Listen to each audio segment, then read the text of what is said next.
उपस्थित हूँ स्वयं की खोज। आपको सुनकर अचंभा लगा होगा कि स्वयं की खोज की जाती है, किसी रहस्य की खोज की जाती है, किसी घटना की खोज की जाती है, किसी परिकल्पना की खोज की जाती है, लेकिन स्वयं की खोज कैसे करें?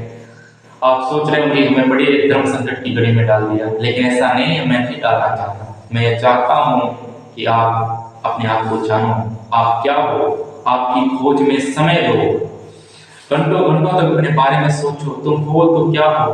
यदि तुम इंसान हो तो तुम्हारे शरीर, तुम्हारे व्यक्तित्व, तुम्हारे हर एक उच्च आदर्श में, तुम्हारे हर एक कथन में तुम नजर आने चाहिए।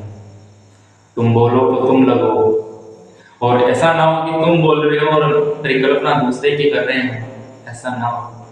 इसलिए स्वयं की खोज करना परम आवश्यक हो जाता है उन घड़ियों में, तब हम कुछ अच्छा करना चाहते हैं लेकिन अच्छा हो नहीं पाता। इसलिए हम आज इस पर परिचर्चा अवश्य करेंगे, स्वयं की खोज। इसमें पहला प्रश्न मैंने ये लिया है कि मैं कौन हूं। मैं इंसान हूं तो इंसान नजर आना चाहता हूं। मेरा पहला कर्तव्य होता है कि यदि मैं मनुष्य हूं तो मनुष्य रूपी मेरे विचार होने चाहिए, न कि जानवर जैसी हरकतें। नहीं, ऐसा नहीं होना चाहिए। दूसरा प्रश्न मैंने ये लिया कि अगर मैं इंसान हूं तो क्या हूं, इंसान में भी क्या हूं। पुरुष हूं, क्षत्रिय हूं, मैं गुण कौन सा है, क्षत्रिय है, वीरत्व है, कौन सा गुण है। आप में सदा जिज्ञासु प्रवृत्ति का गुण रहना चाहिए, जानने की इच्छा रखने का। भविष्य में आप क्या हो, कैसे हो, वो आपकी जिज्ञासु प्रवृत्ति बताएगी आप कितना जानना चाहते हैं।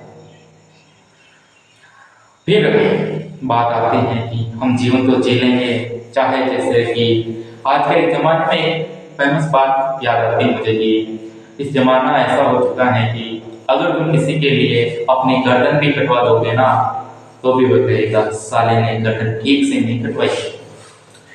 लेकिन हम आगे बढ़ते हैं, चर्चा करते हैं कि यदि हम जी रहे हैं तो हमारा समाज में क्या प्रभाव रहेगा, यानी कि व्यक्तित्व क्या रहेगा हमारा। मैं जैसा समझता हूं वैसा आपको बताता हूं। ऑर्सन कहता है कि हम जो कुछ करते हैं वही हमारा व्यक्तित्व है। तो हम क्या करते हैं, हम कैसे रहते हैं, हमारा रहन सहन, हमारे वाक्यों से निकली हुई प्रतिध्वनियां क्या सिद्ध करती हैं, ये हम जानते हैं? नहीं जानते, क्योंकि हमने अपनी खोज की ही नहीं। यदि अपनी खोज करते तो आपका व्यक्तित्व बहुत बड़ा होता। इंसान का कद काठी कभी बड़े नहीं होते, कभी बड़े नहीं होगा। हमारी राजस्थानी में कहावत है, कभी बड़ा न होगा, लेकिन उनके गुण, उनके आदर्श वो बहुत बड़े होते हैं।